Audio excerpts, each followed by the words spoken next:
Oke, kembali lagi di Sok Jadi Pandit dan kali ini gua mau membahas satu pertandingan yaitu El Clasico di mana Real Madrid mampu mengalahkan Barcelona dengan skor 1-2 di kandang Barcelona dan ini menjadi kekalahan pertama bagi Barcelona di semua kompetisi musim ini.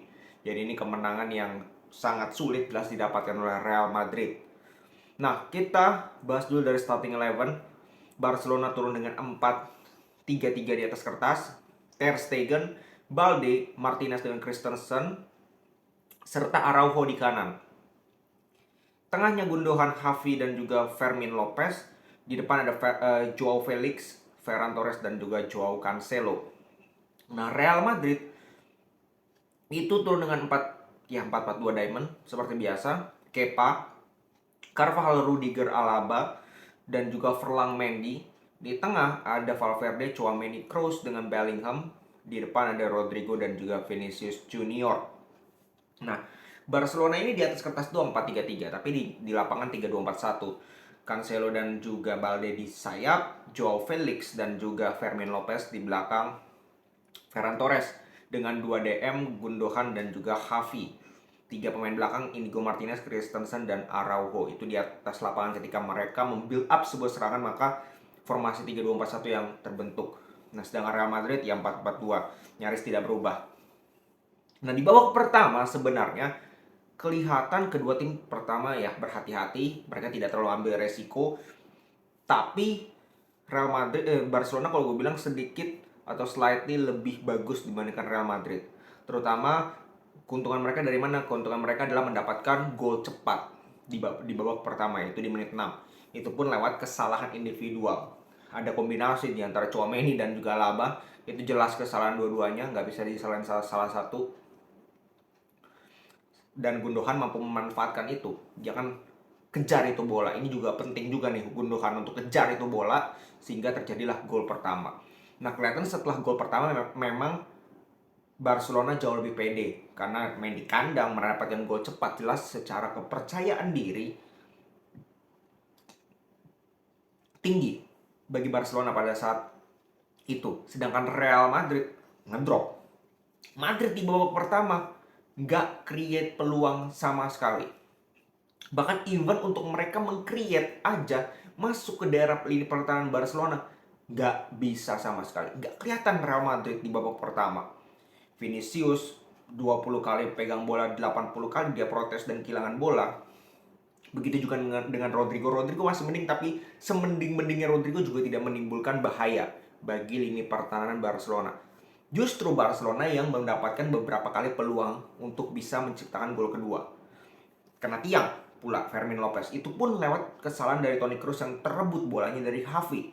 Lalu ada beberapa kali peluang. Terutama di babak pertama itu banyak ya peluang dari Barcelona. Ya. Nah, Real Madrid gak bisa come up, mereka sulit untuk mengembangkan pertandingan. Masuk babak kedua. Babak kedua, Real Madrid mencoba memulai dengan serangan pertama, Rodrigo. Ya, syutingnya kejauhan, ketinggian. Nah, setelah itu justru Barcelona yang jauh lebih mendapatkan banyak peluang. Bahkan terkena tiang lagi loh dari Inigo Martinez. Kena tiang lagi, setelah itu dilanjut dengan Araujo. Tendangan yang mampu di-save oleh Kepa dengan baik. Barulah setelah itu Madrid coba untuk lebih ngepres karena memang sudah ketinggalan 1-0 dan kelihatan Barcelona di babak kedua itu jauh sekali ngedrop dibandingkan babak pertama. Babak pertama Barcelona lumayan, nggak bagus-bagus sama tapi lumayan lah. Di babak kedua jelek, ngedrop, sehingga itu menimbulkan space bagi Madrid. Madrid juga nggak bisa nembus ke lini pertahanan Barcelona. Apa yang mereka lakukan? Shooting dari lini kedua.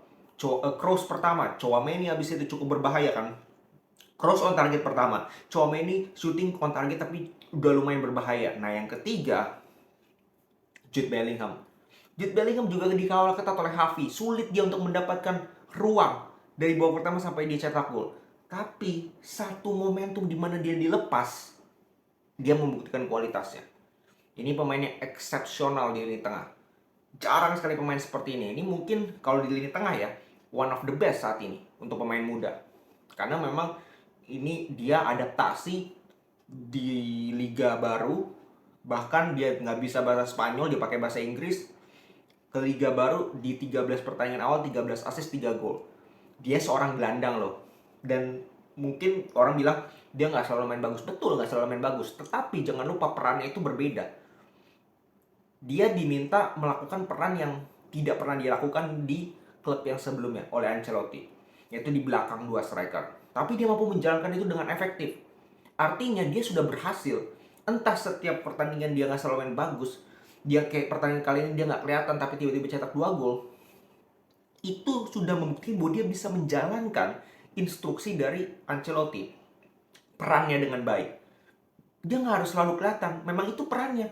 Karena sudah ada 3 pemain belakang, di belakangnya 3 pemain tengah yang fungsinya untuk alirin bola, jemput bola. Jadi dia nggak perlu melakukan itu lagi. Sehingga yang dia perlu lakukan adalah coba ke kotak penalti shooting, coba ke kotak penalti finishing, cari celah, manfaatkan celah. Itu fungsinya. Dan sejauh ini so far di 13 pertandingan awal dia melakukan itu dengan sangat baik. Ya. Nah, setelah kita balik lagi ya, kita sedikit flashback. Setelah gol pertama itu kan Madrid lebih menguasai. Madrid lebih mendapatkan momentum, ya, mendapatkan momentum mereka, dan akhirnya gol di menit 92. Nah, krusial momennya di mana kalau menurut gue? Krusial momennya itu di pergantian pemain dari Real Madrid. Menurut gue efektif. Camavinga masuk. Ferland Mendy kalau nggak salah cedera juga, itu kurang fit. Itu blessing in disguise juga karena Camavinga mainnya luar biasa. Dan gue selalu bilang, Camavinga ini main back kiri selalu bagus. Kenapa dia tidak dimainkan di back kiri di pertandingan-pertandingan krusial? Itu yang pertama. Yang kedua, masuknya Joselu dengan Modric. Modric assist. Dan setelah Modric masuk, serangan lebih bervariasi. Dia lebih mobile pergerakannya. Ya, beda memang tipenya dengan Toni Kroos. Kita nggak bisa salahkan Toni Kroos juga. Modric kelihatan serangan lebih mengalir. Yang ketiga adalah Joselu. Joselu ini memang nggak kelihatan di atas kertas ya, di lapangan tadi berapa kali dia mendapatkan peluang juga, sempat buang peluang juga. Tapi minimal kehadiran Joselu sebagai real number 9 membuat lini pertahanan Barcelona, terutama satu pemain lah minimal, Christensen kalau nggak Inigo, tertarik main marking. Dia mampu menempel sehingga apa, menimbulkan space. Gol Bellingham yang dia masuk ke dalam, kalau nggak ada Joselu di situ untuk menarik perhatian, nggak mungkin terjadi. Joselu tarik, kan itu kan Inigo yang ketarik sama Modric. Si Christensen ini kan nempel Joselu, bukan Bellingham. Kalau Joselu nggak ada, dia pasti nempel Bellingham. Nah, ini fungsi dari Joselu. Mungkin dia nggak kelihatan, tapi kehadiran dia, presence dia di situ untuk menarik perhatian lini pertahanan lawan, itu membuka ruang, menimbulkan ruang untuk Jude Bellingham. Makanya dia bisa cetak gol di gol kedua. Ya, jadi menurut gue pemain pengganti dari Real Madrid itu punya peran yang penting. Itu krusial momennya. Sedangkan pergantian dari Barcelona, Robert Lewandowski, Oriol Romeu, Rafinha, dan Yamal itu nggak works di pertandingan kali ini. Jadi kalau bisa disimpulkan, ya ini Madrid ugly win karena di babak pertama nggak kelihatan sama sekali. Di babak kedua jauh lebih mending, Barcelona yang ngedrop.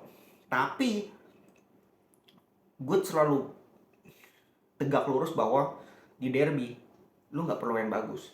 You just need you just need to win the game. You just need to win the game. Lu hanya butuh memenangkan pertandingan. Lu hanya butuh memenangkan 3 poin. No derby Manchester, derby Reds, derby Madrid, derby Milan, whatever. Lu hanya butuh memenangkan pertandingan. Dan itu mampu diraih oleh Real Madrid. Jadi mau ugly win, mau menang telak, still kemenangan itu penting di derby. Walaupun untuk fans Madrid juga, walaupun ini still 3 poin. Karena ini di Liga 3 poin.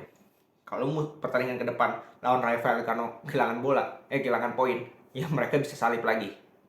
Jadi kehilangan 3 poin lawan Rayo Vallecano dengan kehilangan 3 poin lawan Barcelona itu sama. Maka dari itu, oke, ini bisa dijadikan penaik moral, booster ya. Cuman di pertandingan selanjutnya, kesalahan-kesalahan di pertandingan tadi Barcelona harus diperbaiki.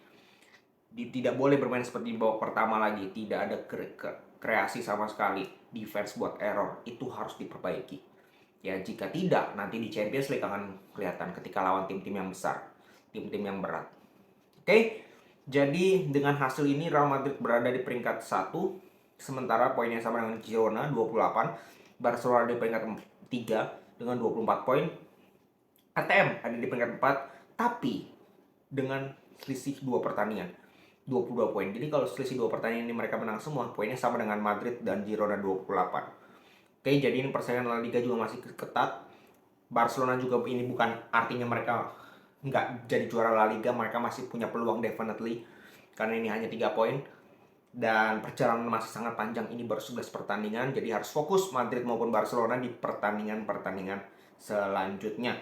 Ya, terutama Barcelona pemain-pemain intinya sudah mulai balik, yaitu menjadi faktor juga bagi Barcelona di pertandingan kali ini kurang maksimal karena beberapa pemain penting ini absen ataupun ada di bench. Ya, jadi mereka kurang maksimal. But mereka harus buktikan ketika pemain-pemain itu balik di pertandingan-pertandingan selanjutnya mereka mampu menang dan bermain baik. Karena 3 poin menghadapi Real Madrid dan 3 poin menghadapi tim lain itu sama di La Liga. Sama pentingnya. Oke, segitu dulu pembahasan kali ini. Kita kembali di video-video selanjutnya. Salam sepak bola.